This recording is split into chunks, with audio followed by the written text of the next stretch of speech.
FCO, NTDO 212, com check. DPS, go. Inco, go. PUS, go. Surgeon, go. Booster, go. Copy that. We have a go from you guys. This is Talking Sound. Well, hello everybody, and welcome to the Talking Sound podcast. Chris Jordan here, coming at you from Austin, Texas, here in the home studio, as of course nobody's on the road due to the Rona. Welcome to today's show. We will be talking today with Traveus Lawson, owner, head producer at alwayspressrecord.com, or I'm sorry, alwayspressrecordproductions.com, as well as APR TV. We will be talking to him about the world of the producer, what it is to literally produce content for other people and kind of help guide them to what they are looking for. And I spent some time doing that in my career. I still spend time doing that in the world of podcasting. So it's been interesting over the time of COVID. We will be getting into some of the challenges that have existed during that and some of the ways forward moving forward. So we'll be getting into all of that and so much more right after these messages. Please do remember that our show is brought to you by True Hemp Science. If you're a fan of CBD products like I am, True Hemp Science is the place for you. TrueHempScience.com is the website. They are experts in CBD and makers of some of the finest full-spectrum CBD product out there, as well as CBG flower. They make fantastic edibles, all kinds of stuff. I am actually prescribed CBD by my doctor. I live here in Texas, and even my doctor is like, hey, you know, if this helps you out with your anxiety, absolutely, go out and take some. So I use CBD daily. These are the guys I've gone to. I've been to dispensaries all over the country, but True Hemp Science is by far the best product. Christopher Lynch over there is fantastic. Always working on new stuff. Uses whole plant extract, not just the leaf, not just stem, but root, stem, everything. Spigerics, where they basically like extract from the plant, burn the remnants, extract from that, burn those remnants. Like amazing processes to get everything possible out of every plant possible. So stop on by. TrueHempScience.com is the website that you want to go to.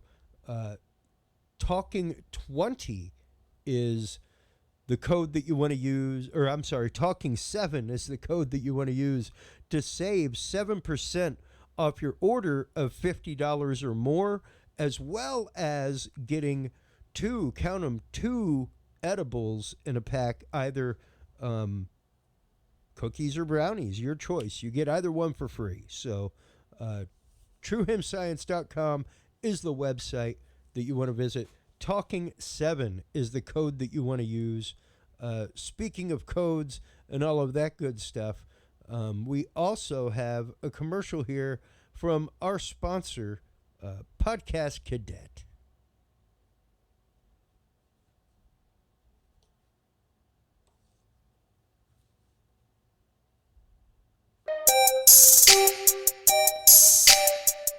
Have you considered starting a podcast? Looking for a way to make your business a voice of authority in an industry? Then Podcast Cadet is the solution for you. Whether starting a podcast for yourself, your brand, business, school, church, or just plain fun, Podcast Cadet is here to help you navigate the waters of the podcast industry. Specializing in one-on-one consultation and training with industry professionals in fields ranging from podcast technology and editing to distribution, monetization, and even social media strategies. Podcast Cadet tailors their services to the specific needs of you and your podcast. Do you already have a podcast and trying to find ways to engage and grow your audience? Sign up for your Podcast Cadet audit today and let us help you explore new and exciting ways to leverage your content and elevate your podcast brand to whole new levels. From consultational workshops to affordable podcast production and maintenance packages, Podcast Cadet is your one-stop shop for everything podcast related on the internet. Visit podcastcadet.com today to sign up for your consultation or training and use code TALKING20 to save 20% off your entire purchase. That website again is podcastcadet.com. That's right, folks. And while you're online checking all that out, please do make sure to stop on by the Talking Sound podcast, talkingsoundshow.com, as well as the sister site, talkingsoundpodcast.com. All kinds of content there. The whole reason that I started Podcast Cadet with my wife and friends of mine was I spent time as an on-air producer in local TV as well as broadcast radio and internet broadcast. And I saw people getting really, really, really bad advice.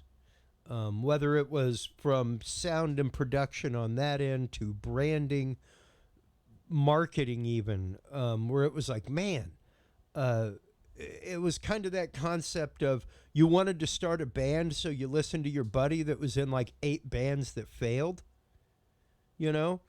And then it was like, why didn't my band work out? I don't understand. Probably because the advice you were getting was coming from people that, well, not that they didn't enjoy their time and have a whole load of fun, but they probably were not approaching things from the most professional point of view, things like that. So going at that from the jump, I think, is very important. That's one of the reasons why I helped start Podcast Cadet. Speaking of production, things like that, always press record productions.com, APR TV, available on Amazon, available on Roku, available online. Traveus Lawson, welcome to the show. How are you today? Man, thank you for all those kind words that you were saying about me earlier. It's actually Always Press Record or Always Press Record Productions, whichever one you want to use. Okay. I thought it was just alwayspressrecord.com. I thought I wasn't crazy. I didn't think I was crazy. That's like we had it all, and originally that was where the first website was. But as you all know, if you're an entrepreneur who makes websites, you just start redesigning your website over and over again.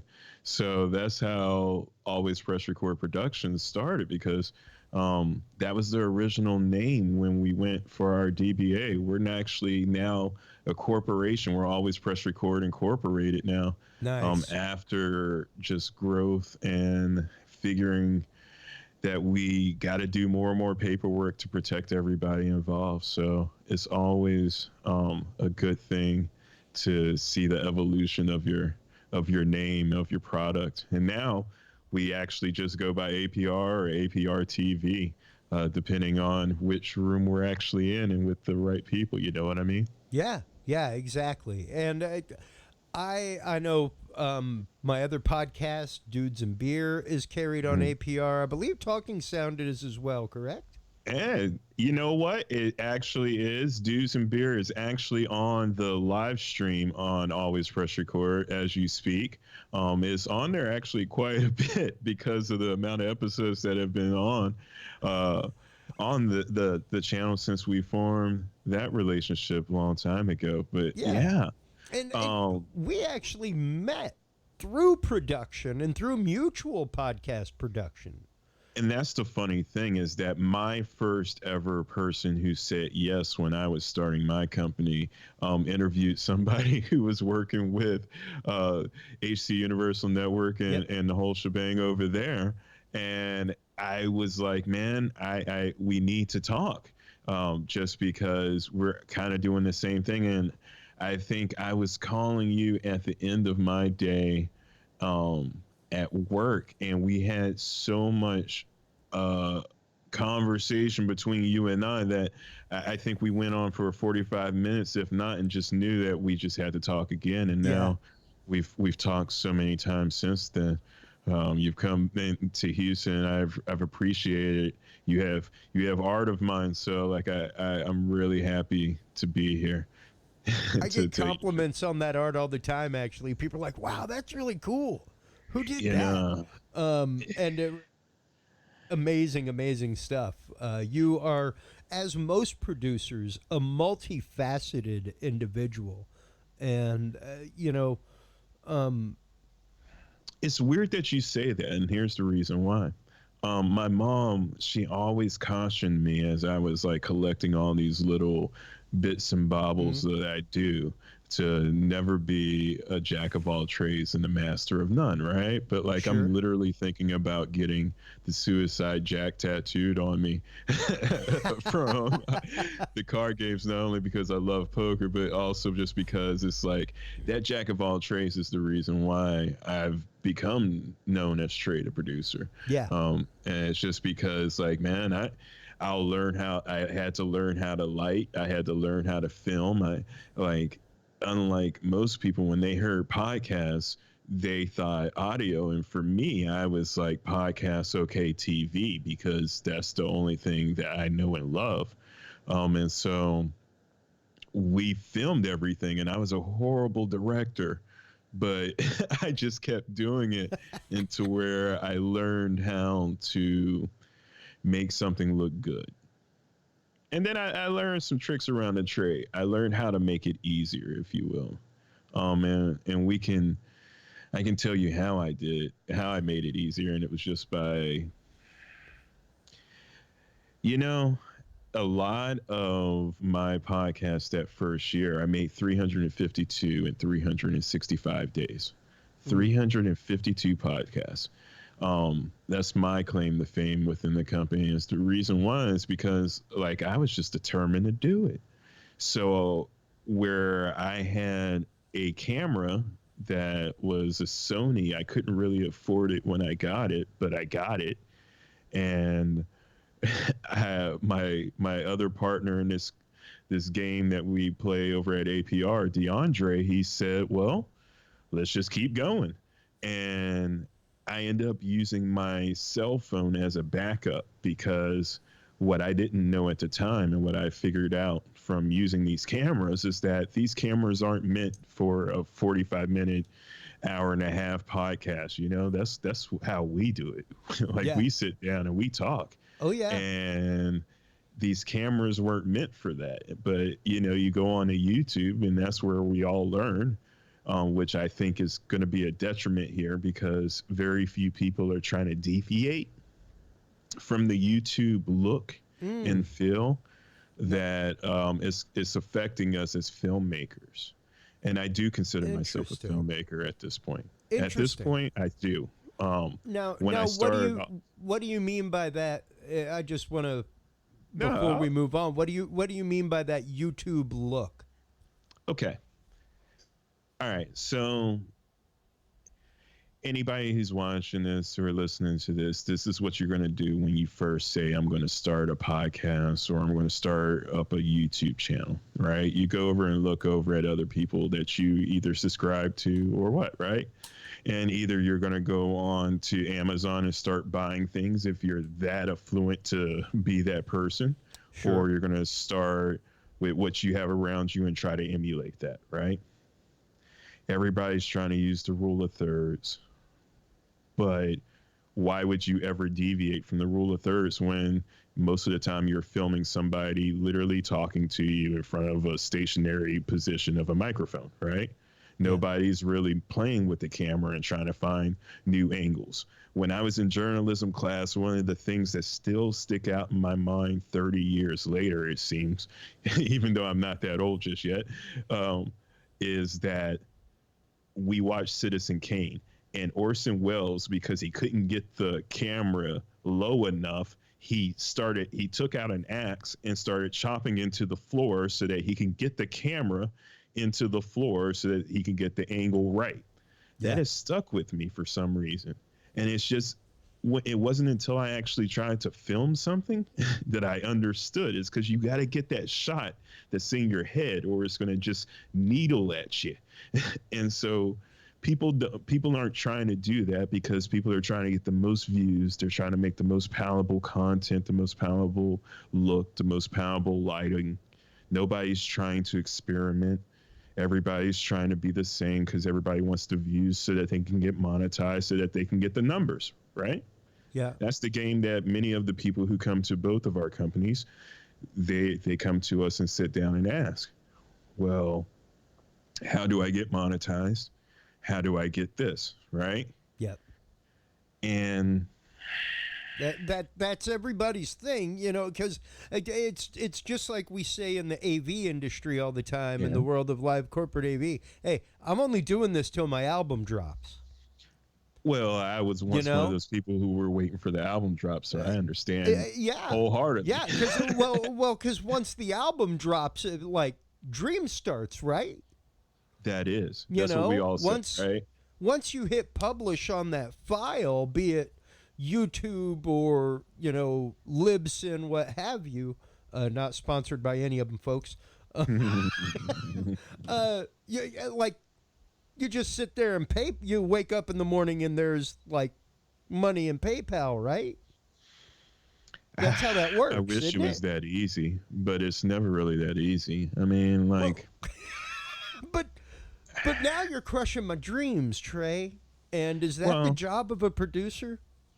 As the producer, it's my job to say that when I first pressed record, it was to be not just the next John Mayer or the next Dave Matthews or the next Counting Crows, because I was into indie music at the time, but like the next Bob Dylan, next singer-songwriter from Texas, if you will. And what I found out is that everybody's trying to monetize you. In the music game, you got to make 10 times the money in order to really be whole. And you can go platinum in Texas, but who's willing to work that hard? And so when people sit in front of me and they say, work. Man, in this digital wave where you can get 1 million views or 1 million followers, getting 1 million sales to have a platinum record, I mean, nobody ever really thinks about how hard it is to make 1 million people do anything. Sure. Right? And so it's like, but that's what everybody wants, right? Everybody thinks that there's room for enough Madonnas. Well, like Madonna can sell 1 million records, but like how many more Madonnas are there? How many more Madonnas could the record industry hold? Right? Yeah. Like you got to get the same people to buy 1 million times. That doesn't happen, right? So as the guy who has to make your dreams come true, I have to manage your dreams, and I have to tell you what you can do for the bandwidth that you have, right? A lot of people are juggling things that they don't realize they're juggling when they're trying to be great. If you look at all these biopics, right? Like something's always going to suffer, right? But these people are family people. These are people who have day jobs, and we're trying to tell them that, all right, devote 1 to 3 hours or more per week will lead to not only your side income, but the replacement income. And so we have to be realistic, because it's like any podcast, it takes about episode 8 before you're comfortable. Oh, minimum. At a minimum. I tell people all the time, because half of the thing, especially with my game, is that we film everything as we go. Yeah. And so people have to be comfortable in front of the camera. Yeah. People got to realize that you look like that. Yep.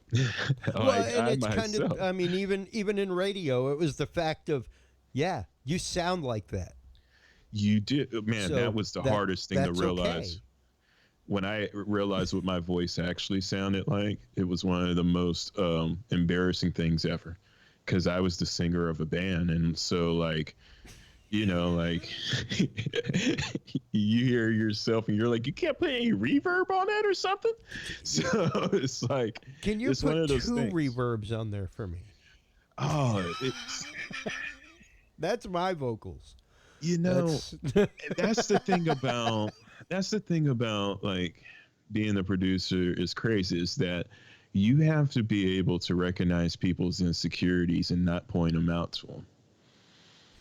Yeah. Like you can't tell somebody that your voice is odd or that like you should really turn here when you should turn there, but sometimes you have to, right? Sometimes you have to nudge them along, and it's a lot of coaching because, man, not everybody really wants to be a performer, but a lot of people ask us to give them a place to perform, especially with my business, because we have a studio that we utilize a lot of the times.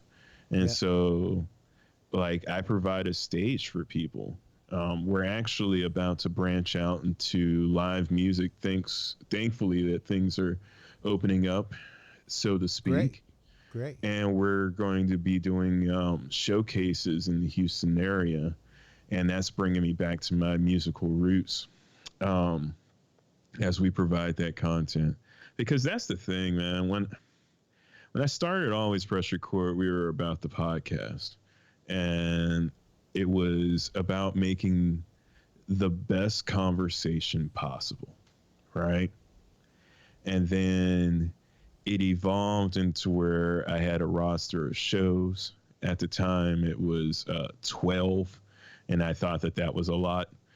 And How many now? Right now, we're at 25 active shows Nice. on the roster. Within the vault, we have over 1,000 hours. All kinds of genres as well. Well, it was interesting because we started out with the sit down, which is hosted by the founding member DeAndre, and he was the first person to come to me and ask for a show after we all tried to do a show, right? Because in the Black culture, it's all about Joe Budden podcasts. That was the first person that we saw make $1 million off of podcasting. So it made all the Black people go, huh?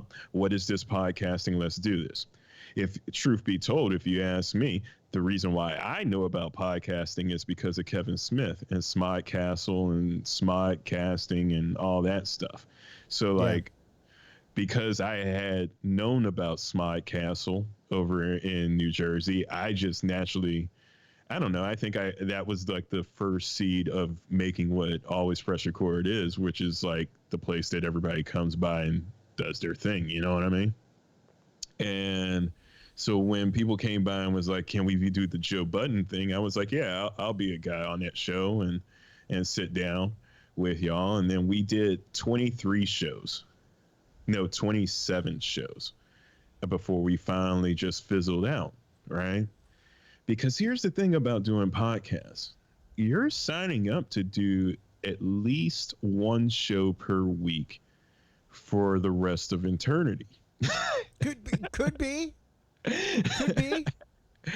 Now, I did radio in college, right? I had a small show called James and the Giant Peach Show that was on from midnight to it was on from 10 to 2 a.m.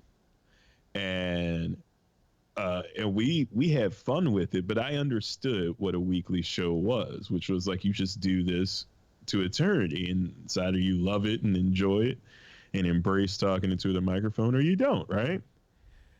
So everybody else, it was like bringing that initial training to them, right? That's how I became traded producers, because people weren't talking into mics. People weren't, people, like, I had a ribbon mic, as you know, I had the Elvis Shure 55 with the Elvis mic, you know? Yeah. And people were like moving all around. And I'm like, you got to talk into that ribbon or it's not going to happen. Yeah, if you're not going straight into that thing, you're going to have issues. Oh, man. I became the de facto producer because I was the person with the little 4-channel board, right? And I had that pair of microphones that we could use. And so I kind of split them in between each other, you know, and tried to make it happen. And that's another thing. The amount of gear that you will collect going from like novice to professional is amazing. It is amazing.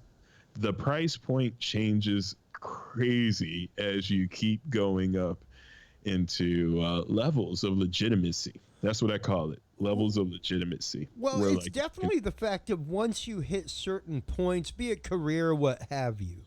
all right. Like So I mean, even myself, yeah. whenever I'm looking to buy a piece of gear, my wife always looks at it like, "Oh my God, like you're gonna spend $600 on that?" And old me would have been like, "Dude, you do not need to spend $600 on that." New me, professional me, guy who is typically buying toys for myself to use in the field to make my job easier, smoother, better, whether it's producing content on site for clients or making my job doing this on the road easier. I will not hesitate to do that because I know the value of the actual time that I'm saving and not having to go back and have 18 points of connection where there might be a problem. You know, Well, things like I that. think people don't realize, and like when I say points of legitimacy, it's like this, right? So that 4 channel board, I eventually had to go up to 8, Oh yeah. right? Yeah. I eventually had to go up to 12, and so Oh, on and you'll so find on. ways to use it real quick if you're a creative individual.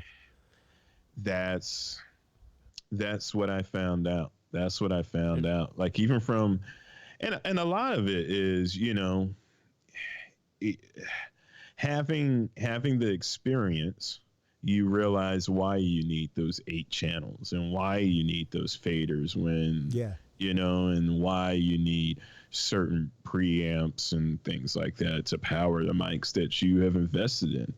And yeah, you collect, but you collect with experience why you need it. And so you use it better. You take care of it, right? Exactly. And especially where we help people with our business through events and whatnot, like it's an investment into better business. Well, yeah, and I mean it's no different than a craftsman or a mechanic buying a specific tool, or Yeah. a woodworker buying a specific jig to be able to cut a type of cut to make crown molding or what have you for projects, you know? Yeah, no, it sounds silly when I tell people that like I got a deflector and It's all it does is just shine light in a That's- direction. all it does is bounce the light. Isn't Doesn't that even weird? shine it. It doesn't even shine it. No, no. I literally have invested in just light. But you have Because to. You have to. Well, it was funny because, like another thing with just having a studio is that like the studio has changed many times. It started with just a room in my house, and then it went to the garage in the room in my house, right? And that was when I had quote unquote 2 studios. And then like I fashioned a room in my new house specifically for us to film in with like an 18-foot green screen and all that different stuff, Yeah. right? And it was because I knew exactly what I wanted and why I wanted it. And like one of the things that I asked for when we were putting in the custom lighting was I wanted to be able to control the sunlight. And so we have dimmers and LEDs and everything just to make sure that it's always white light and I'm always playing. Because what I have learned in doing this is that you only get one shot. It's only once. Whether it's one take and you have this actor say the same lines over and over again or say the same ad over and over again, people really don't do anything twice, right? Especially in podcasting. And so that's why Always Press Record is not even just our name, it's our philosophy. Because we'll do a lot of it in post, which means that I have to control the variables of our productions, like lighting and directions and cameras and equipment, so that whatever we got in the tank is usable. Because that's how it used to be in the early days. was like there was no other way to get everybody back over to the house. You know what I mean? Even the first, uh, even the first production that I was talking about earlier, that we actually met each other on Pressing Issues with Randall. He actually was the first person who said yes when I said, "Hey, can I take your YouTube channel to the next level?" And he's now evolved into Shop 31, which is horror based and interesting. But Yep. that's that's kind of been his journey. He's hit the 10,000 views. He's doing reaction videos now, which is something totally different from the show that we started out with, which was doing a weekly, here's the new comics on. That's 270 degrees from what he was doing previously. Well, And that's okay. And that's the thing is, if it's working for him, if it's on brand for him, great. that's one of the lessons I had to learn about. That's the lessons that turned me from Traveus Lawson, the traded producer, was that I had to realize that the star needs to be the star. Yeah. And if the star needs to change, you got to let that star change, right? Because his whole goal was never to make TV like I wanted, and with the 3 cameras set up and Sure. and like polished intros, outros. He wanted something that was going to make his channel monetized. Mm-hmm. He wanted to generate money from YouTube, right? So Yeah. he wanted to do what everybody else was doing and whatever was going to get him views. And so once he had his viral video of reviewing Parasite, that Korean horror flick, Yep. which wasn't a horror flick in any way, shape, or form, but whatever. Yeah, nor what was the other big one that was Midsummer. Yeah, It's yeah, like, yeah. How's this a horror flick? No, this is not a horror flick, but that's you and I talk about how I think the whole filmmaking is changing anyway. But it's like he did that, and it hit. He got that 10,000 views. And what I always tell everybody is that, what do you do after you do the first 10,000 views? You got to make another video. Yep. So he did. Like, to his credit, he is the hardest creator that I have ever come up with. That's great. Making videos. Like, he's the person who outrivals me, like, on just how many he's churning out. And I'm just like, wow. I had a guy that just onboarded to the network, finished like maybe episode 10 of his show, but going forward, loving it. Older guy, like late 50s, older guy. The show is, it's a rap with rap. Ron Rappaport is the host. Great guy. Inspirational stories of people who've turned their lives around, that kind of stuff. Yeah. And he calls me up and he's like, Chris, I'm kind of thinking about selling ads to people in the middle of my show. Like, how can we work that out with like mid-roll ads? I'm like, oh my God, I love you. Yeah. I'm like, good for you.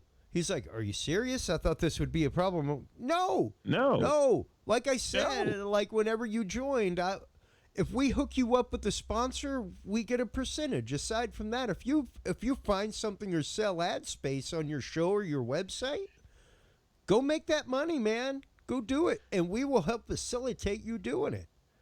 That's part of it, right? That's part of coming. But it was one of those, like, here was this dude that just started out and was already taking this broadcast mentality of, why wouldn't I be, like, I'm interviewing people with books. Why wouldn't I be trying to sell them an ad space on my show for their book that's coming out? I don't think people really realize what it takes to merchandise a program. And like, part of it frustrates me on a day-to-day basis, just to be transparent, as I always like to be. But the other part is that I think that because of maybe my age or my exposure, I think of it differently. And what I see is that the marketing angle is hasn't changed. It hasn't changed. It hasn't changed since the invention of the radio. And so why are we trying to do anything differently? But the problem is that people, especially with podcasting, because it's technically in its infancy, is that people don't look at it as what it is. And it's an automatic platform, and it's an automatic way for you to be the authority Yes. on whatever you are an authority on. Yeah. Right. Because you're going to have to talk about it. And if you're not an authority in the beginning, I guarantee you after your 10,000 hours, like anything else, you will be a master on that. Yep. Right. Yep. Right now we have Joe Rogan. He's in the thousands right now, and he might not be an authority on all the things he talks about, but he's an authority on interviewing people because he's interviewed a lot of different people. Yep. And so is when it comes to how do you make money, well, how do you really want to make money? Do you want to make money talking into a microphone, or do you want to make money being yourself? Right? Yeah. What I tell people is that it's better to be yourself because yourself allows you room to change. If you start off with a podcast and it's raunchy, the only way to go is raunchier to keep up the raunchy. Right? Yeah. Because that's your bedrock on whatever your podcast is, right? If your podcast is science-based, well, then you must love science because you're going to be researching in your off hours because it's a job. Nobody's going to give you anything for free. Nobody's going to give you their dollar. The reason why they're going to give you your dollar in the end is because they enjoy you or you offer value, right? To sell that T-shirt is to wear your brand, to be that walking billboard is because they enjoy your work. They enjoy your movement. They enjoy the culture that you're creating. Yeah. I try to create cultures, man. I've lately started saying I'm trying to curate content. Yep. And the thing is that for a while there, always pressure core. For me, when I really hated the roster, but everybody on board had gone through the ups and downs of me trying to figure it out.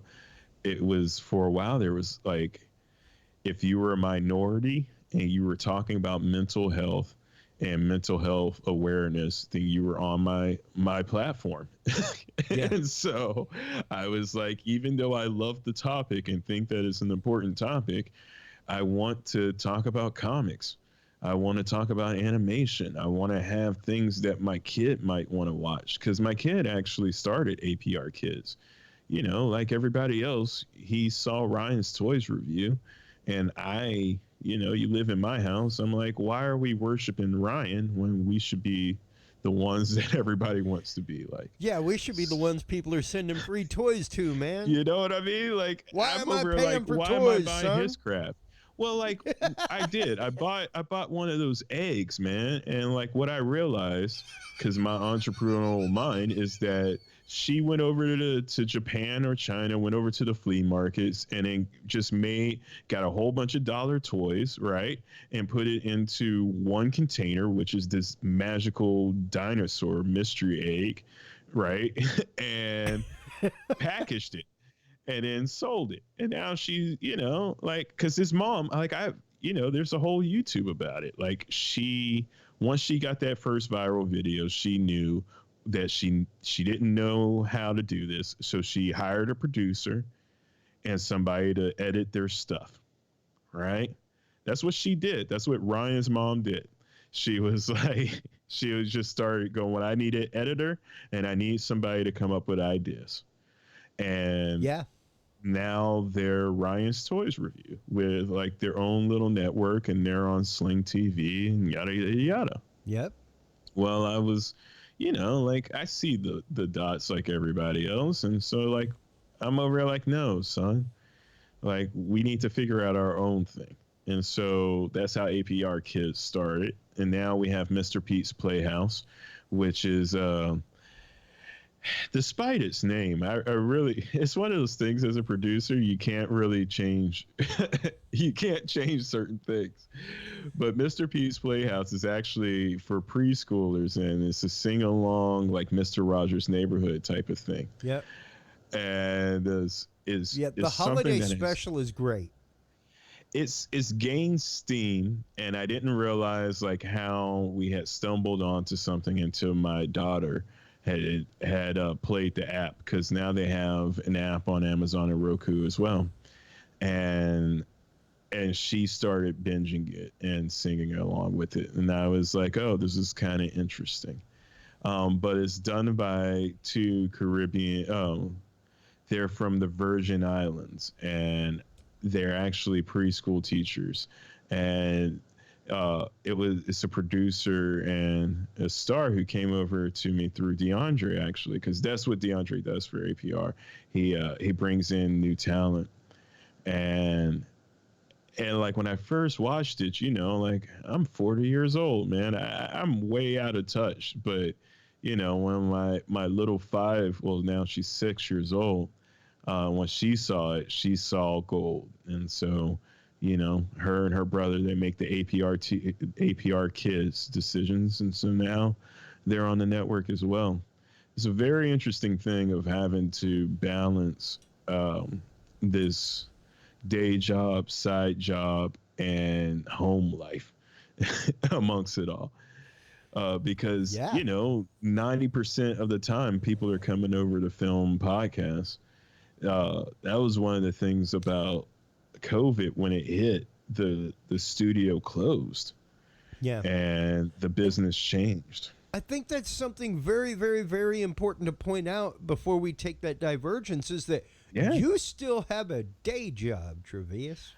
Oh man, I have a day job, and that's all right. Like, hey, I have a day job. Like, I own an AV business, things like that. I have gigs. I'm always on the hustle, but it's it's one of those things that people don't understand. Yeah.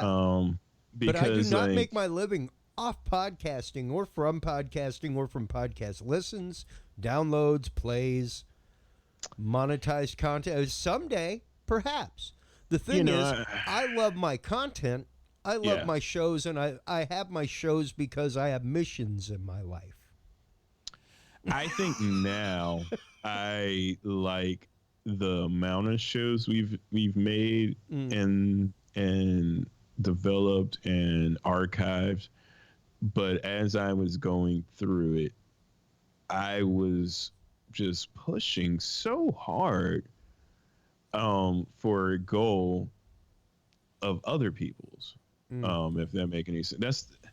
So it's always press record, right? And then there's everybody on the roster. And a lot of the times I'm pushing their brand and my brand, but more so their brand more, right?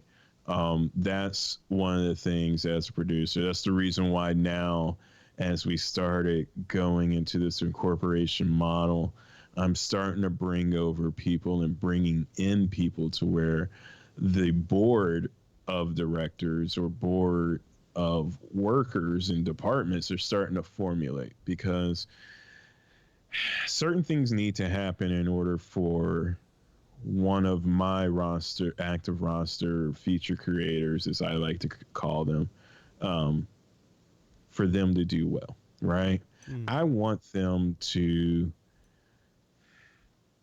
get a monetary return on the time that they devote to this. Sure. Even though this is their dream, I know why this is their dream. And this is their dream so that they don't have to do their day job every single day, right?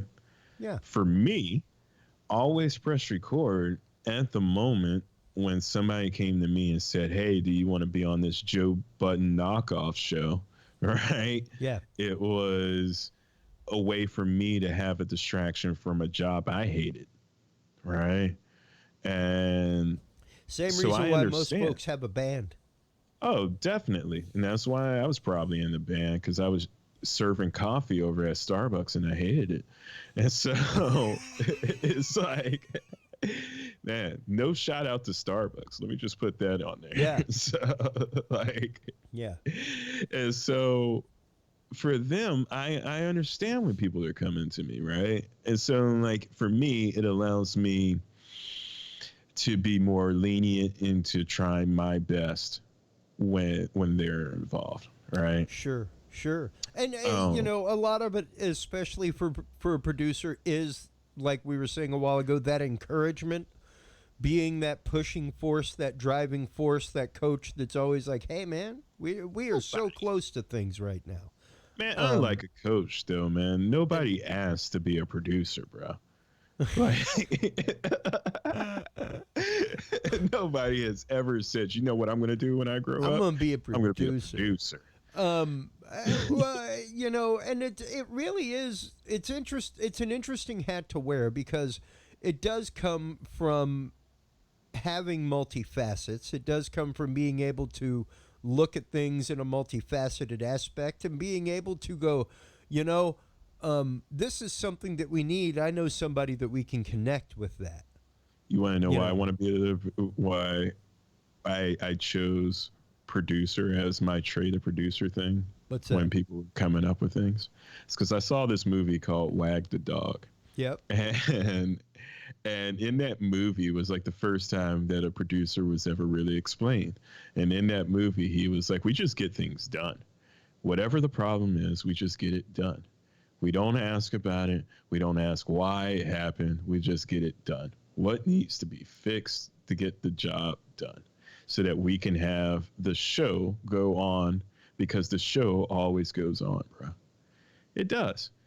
You got to get somebody Yeah. back into that seat. You got to get that next guest on the next episode. You got to make it fun for people to come on by. And to really be honest with you, if you're doing a podcast, right, the most fun is before and after Yeah. the show, never during. During is when everybody should be focused, should be on, should be over here on their P's and Q's so that we can have the best product out there, because that's the reason why we're doing it. Yeah. You only get one shot at these people, and they're not listening they're listening for other things. They're listening so that they can get through that train ride, so that they can get through that work day, Yeah. so that they can get through, waiting for your kid to get done with gymnastics. Sometimes just so they can identify with somebody of the same thought form. That's Literally. one of my favorite things, is that I found so many people that if I knew that I wasn't so alone, then I think I might have been more powerful in my youth, because a lot of the times I thought that I was like an anomaly, a lot of the times, and I'm not. There's Yeah. a lot of people Yeah. who they don't see, like, I wouldn't say everybody's the same, or, like, you know what I mean, but there's a lot of new friends and brothers and sisters that I have acquired, Yeah. just because of our voices, right? Well, and I mean, hey, I've some of my best friends that I talk to regularly Hmm. are guests that I've had on my shows. I mean, Dead we have serious. something to talk about. Well, I mean, we're always talking like 30 minutes before the show, and then after the show, sometimes like longer than the show. Yeah. And that's how I know it's like we've just hit that point of syncopation, that as it would be in music, that great point of just free form, where two people are inside each other's heads. Well, That's it's synergy. interesting, as I have developed as an artist all the way around, is that with being more comfortable with your surroundings and with yourself and with who's around you and the energies around you, you allow yourself to complete more work, Yeah. to complete more art, to accept that this is completed, this is done. you know, a lot of what I make is trying to have the best environment around, right? Yeah. Because we don't we don't do a take two, right? As we branch out into different art forms in the photography and video realm, uh, there will be more takes, I'm sure. But like, you know, in our current stage, we still do everything in one take most times. Yeah. Um, Well, and you know, even earlier, whenever you were referring to that YouTube look, man, that's one of the things that drives me nuts whenever I watch an instructional, or whenever I watch even a review, where it's like, wow, you could not say 3 sentences in a row without without a doing cut. numerous takes. Okay. Where Yeah. everything is a jump cut, going crazy, like blip, blip, blip, blip, blip, blip, blip, blip. Yeah. You And want to the know way something that I know that's that a funny? lot of people edit audio for Uh-huh. podcast, it's one of those like, are you sure you want to incorporate video? Because Looking back on it, no.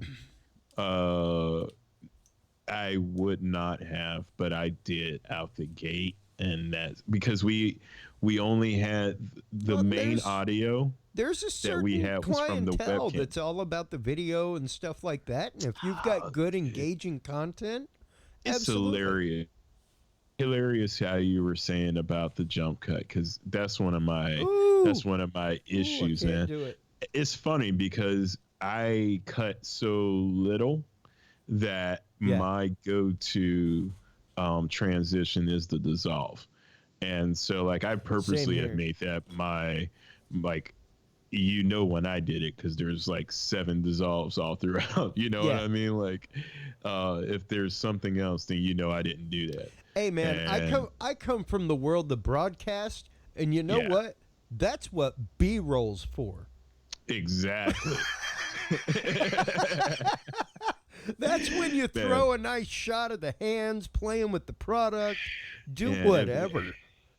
if anybody know, see, the reason why we always press record is because that's how I would get the B-roll, is that I would zoom in the different parts and Yeah, things like yeah, that. Just because sometimes you have to get a person off camera, like they're picking their nose yeah, while they're talking. They don't think about that, but you're on camera.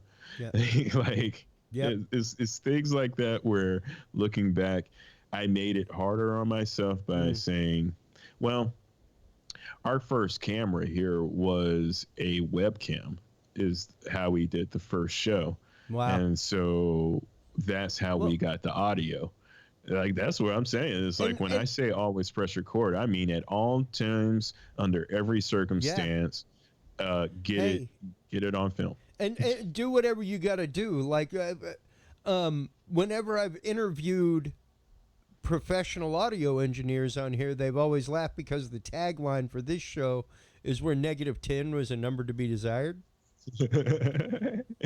That's And pretty. -10 is, of course, for like home audio equipment, you know? But it's one of those like, hey, I have a stereo reverb right down here in my rig that I rack mounted that is an old stereo reverb, literally like RCA jacks on the back. But buddy, it is so rich, so lush, and so great on keyboards and other things. That's literally a piece of home audio equipment from like 1977. But hey, if that is what helps you attain the sound and the end goal that you're trying to get, use it. Do it. Don't Well, hesitate doing that. you know, like, we're That's looking on it as seasoned professionals and seasoned vets, man. But well, no, I like, mean, hey, that reverb was literally in my studio 20 years ago. yeah, That was yeah, that was one of my go-to reverbs that I had because hey, I found it at a pawn shop for like $40. You know, they got that's a heck of a hilarious. deal because they got rid of a piece of gear they probably had sitting in the back for like 20 years and could not dump. You know,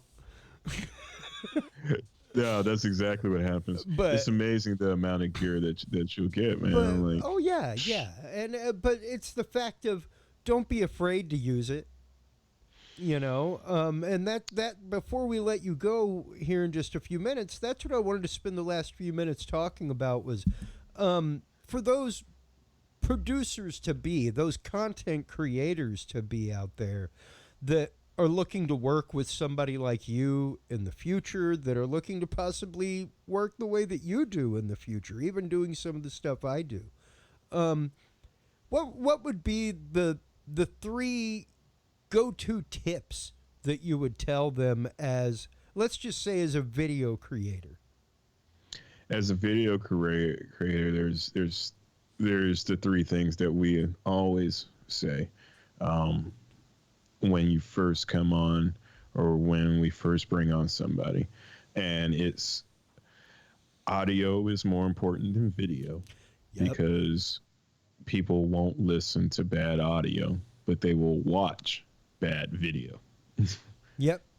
Right? Yep. And so it's always about the audio. So like if you got to spend your time to get your microphones in the proper place to where somebody's not going to move them, because that's a horrible sound to try to get rid of, especially as somebody's talking and you're trying to get rid of that. That's a really bad sound. The people breathe, right?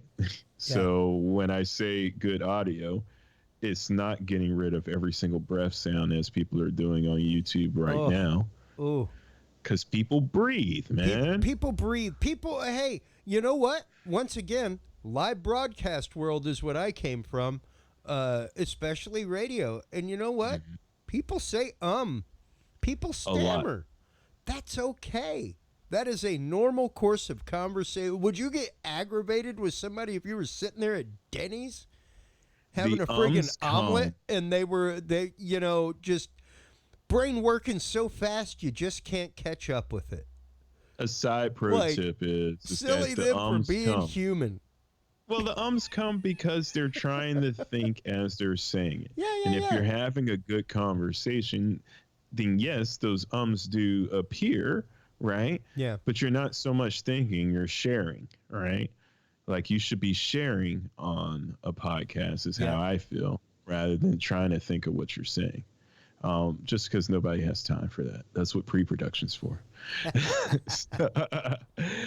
The second thing that I will say is that when it comes to video, lighting is everything.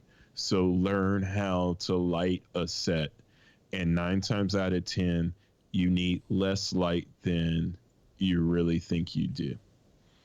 And so once that makes sense, then you know what I mean. And so you can move on from the lighting thing.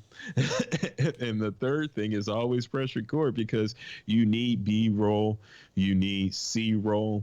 Sometimes you need a plan.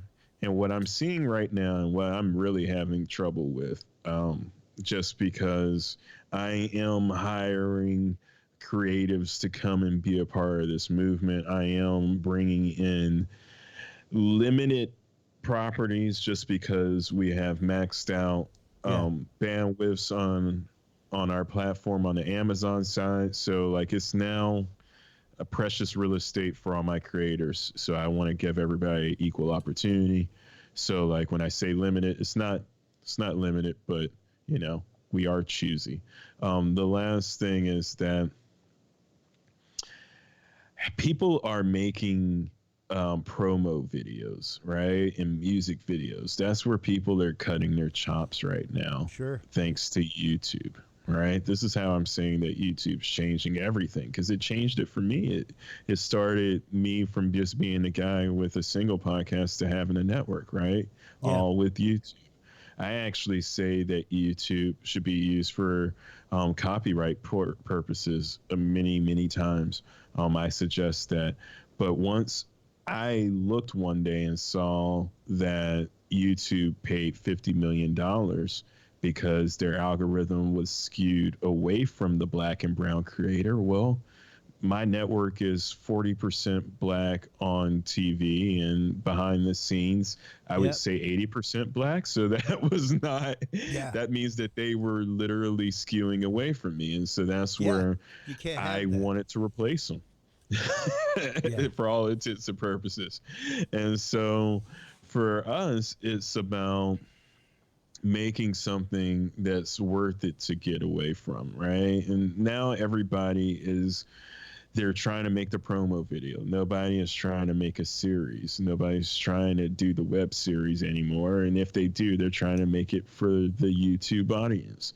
And I'm saying no. I'm saying I want to see the next director. I want to give him a spot, or her a spot, as the case might be. Because I think that women are underrepresented in the filmmaking world. So, like, please come.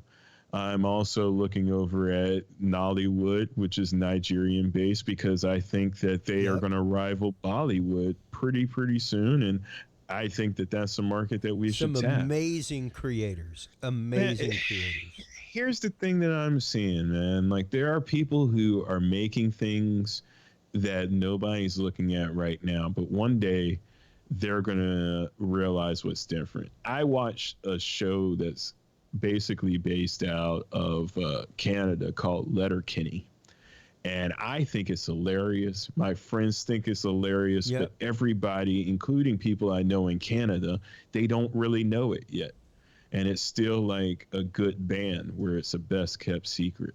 And so, like, I'm looking for the best kept secrets out there, and I'm saying, hey, I have a global audience of thousands of members, because every person who downloads is now a member. We have members over in Germany, India, Italy, as far as you can go. And like, we do have new people in Brazil. And so it's very, very funny to see the analytics and see what they watch from us. And see what they're ingesting and how long they're watching. And it's a brave new world, but nobody's really figured out how to be a cowboy yet, man. So it's a tough nut to crack out there, man. And like you said, there are tons of people out there doing the same thing. There are tons of content, and even over COVID, it became the fact that, like, I remember when COVID hit, like, you could not find a video camera. You could not find podcasting or streaming equipment. Everybody started doing it. You know, for as crazy a time as that COVID time was, especially in the early days, I will say that I am proud of my company for how everybody kind of handled it.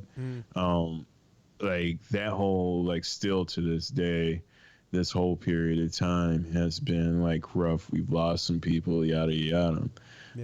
Like, so many different people, right? Like, that's the storyline. But what I want to focus on and highlight is how, you know, my people were already ready to transition to Zoom and to a distance model, to where really and truly what happened is that it took us from just doing podcasts and me literally filming everything to us acquiring people and becoming a network, because everybody had to go on the Zoom.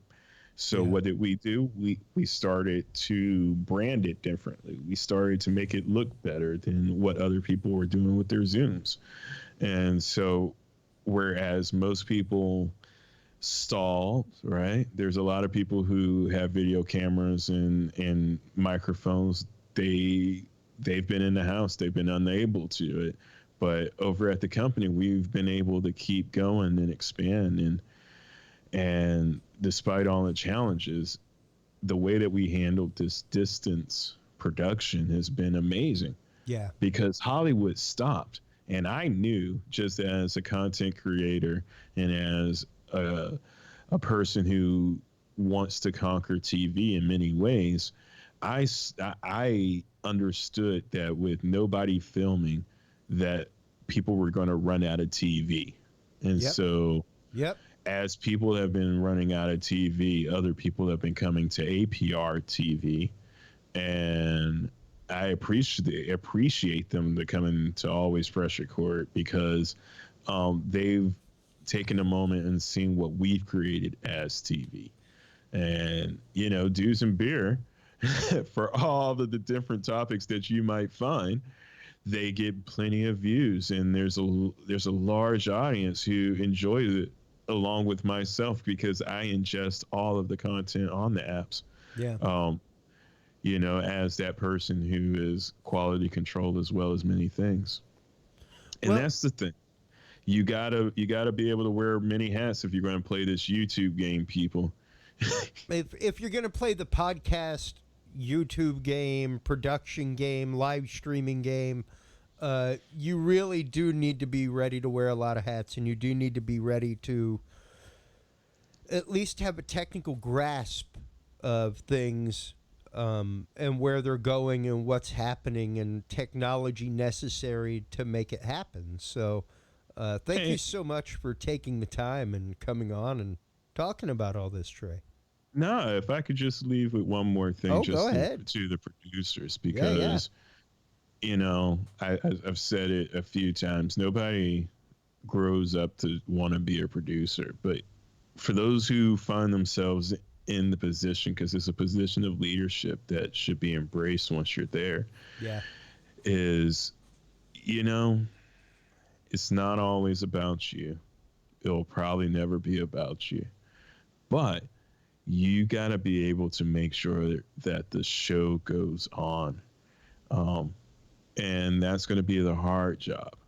And that's going to be what you're known for because, from the music side, being the producer means getting the right sounds, getting the best from the artist, right? Getting that best performance by the artist. Being a filmmaker is getting the best performance, right? And a director, producer in the filmmaking world is very, very similar, especially once you see where it is on set, what a director does, which is manage everybody, because you manage a director of photography, a director of this, director of that. It's very much a production side that they don't tell you about, but it's a different title, different guild, the higher you get up. But being a producer is just making sure that it still goes on. And especially when the talent, right, which might even be yourself at times, doesn't want to go on. And so, it's okay to take that moment, take that deep breath, and decide, all right, the show must go on, and figure out a way to do it. And it happens to all of us. We've all been there. But the art that comes at the end is always, always worth it. Yeah, absolutely. Trey, thank you so much for coming on. I can't wait to have you on again and again and again and again, talking about things like this, talking about production. I would love to. And before we let you go, of course, shameless self-promotion time. Right. Let everybody know where they can go to download everything, where they can go to watch online, where they can go to get apps for their mobile devices, Roku devices, Amazon devices, all that good stuff, bud. All right. All things APR at alwayspressrecord.com. It's the one thing that never ever changed in this giant conglomerate that has become APR. Always Press Record is where you will find us, where you can always visit us and see what we got going on. We have a few things coming down the pipeline that people should be excited about, some original programming that we have been talking about and considering, and we'll be announcing soon. We have new members coming over to the staff. We have a mobile app that will be coming out. We have to redesign the whole entire thing. So for everybody who have already had it and enjoyed it, thank you. We are about to push it out both to Apple as well as Android users. We're not playing the game of piloting from one platform to the other. We're just going to give everybody what they need. As far as our smart TV apps, go over to Always Fresh Record. You can click on either one of the pictures and it will take you there to download. Join the thousands of members as they enjoy TV brought to you in a better, different way. And Always Fresh Record, y'all. Fantastic, man. Thank you so much, Traveus, for coming on, for sharing everything. I gotta stop you because my mom's gonna listen to this. My mom calls me Traveus. Sorry, Traveus. It's funny. You want to know a quick thing about me? It actually took me 7 days to get that name because my name was originally supposed to be Alvin after my dad. But she said, you don't look like an Alvin. You look like a Traveus. Okay. So as he went over here to go back in the old days, the dad didn't have to be there, but as he went down to go get the car and pull it around, they said, well, you have to put something on the birth certificate. And so as I came on down and got put into the car, he found out my name was Traveus. All right. There you and Mom, I'm sorry. She doesn't care. I mean, moms think long and hard about these things, even if they just come to them. It's not an easy process naming a baby. So apparently. Traveus, thank you so much. Always. I love our conversations every time we get to talk. So for everybody who's outside of this, he knows me for over a year now, and everybody just calls me Trey. Yeah, So exactly. This is probably the first time he's ever said my name. So, anyway, my man, we will talk to you soon. Please do hold the line while we close things out here. While you're online checking out all the great stuff from Always Press Record, make sure to stop on by the Talking Sound Podcast, TalkingSoundPodcast.com, TalkingSoundShow.com as well for all of the episodes. That's where you can find everything. So until next time, everybody, take care of yourselves, take care of each other, and remember, thank you for tuning in to this episode of the Talking Sound Podcast.